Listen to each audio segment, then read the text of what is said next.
जनक एक घर के आंगन के कोने में बैठी है, आंखों में आंसुओं का समंदर और दिल में एक तूफान। तभी अनिरुद्ध वहां आ जाता है। उसके चेहरे पर गुस्से और तकलीफ का एक अजीब मेल है। आइए जानते हैं। तब तक आप चैनल को सब्सक्राइब कर बेल आइकन को ऑल पर सेट कर दो। अनिरुद्ध गुस्से में उसे देखकर कहता है, जनक ये तुम क्या कर रही हो? तुम्हारी खुद की जिंदगी है कि नहीं? तुम्हारे अपने सपने नहीं है क्या? तुम्हें मेरे साथ नहीं रहना मत रहो, लेकिन इसका मतलब ये नहीं कि तुम अपनी जिंदगी बर्बाद कर दो। जनक आंख उठा के देखती है पर कुछ बोल नहीं पाती। अनिरुद्ध के गुस्से का गुस्सा अब उसका दर्द बनकर निकलता है। दोस्तों, क्या जनक को ऐसा होना चाहिए कि हमेशा दूसरों देखना और खुद की लाइफ को इग्नोर मार देना? तभी अनिरुद्ध कहता है, आदित्य तुम्हें ढूंढ रहा है, मैं तुम्हें ढूंढ रहा हूँ और तुम यहाँ आकर इस सब में लगी हो। मैंने तुमसे झूठ बोला ये मानता हूँ, लेकिन एक बार मेरी जगह सोचो। मैंने ये सब इसलिए किया था कि तुम मुझसे शादी कर लो, कि तुम मुझे अपना लो, पर तुमने कभी मेरा प्यार देखा ही नहीं जनक। और तभी अनिरुद्ध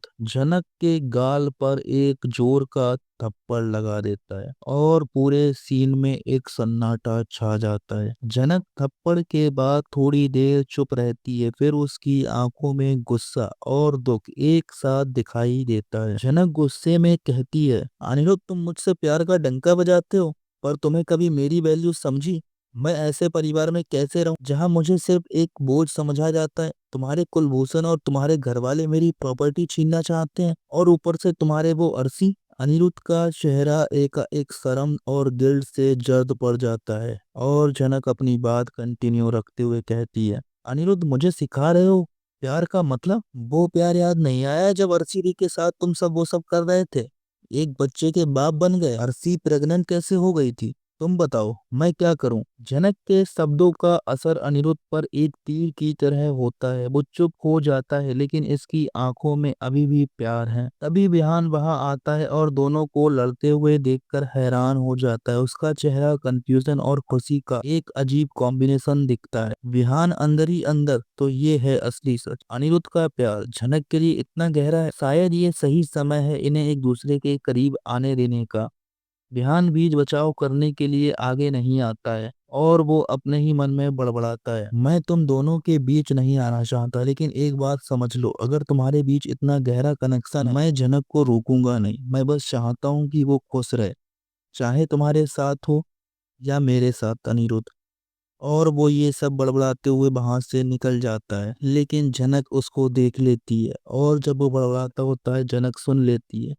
जनक विहान की बातों से शॉक हो जाती है। उसका मन अभी भी कंफ्यूज्ड है, लेकिन उसे समझ नहीं आता कि वो क्या करे। दोस्तों, अनिरुद्ध इमोशंस टोन्स में बोलता है, जनक मैं सिर्फ एक मौका मांगता हूँ। मैं गलत था, मैंने तुम्हारे दिल को दुखाया, पर क्या तुम एक बार मुझे अपनी जिंदगी में वापस आने दोगी? जनक के दिमाग में कुलभूषण के धमाके और अनिरुद्ध के प्यार के बीच लड़ाई चल रही है। वो चुपचाप रहती है, लेकिन उसकी आंखों में आंसू एक नई कहानी का इंडिकेशन देते हैं।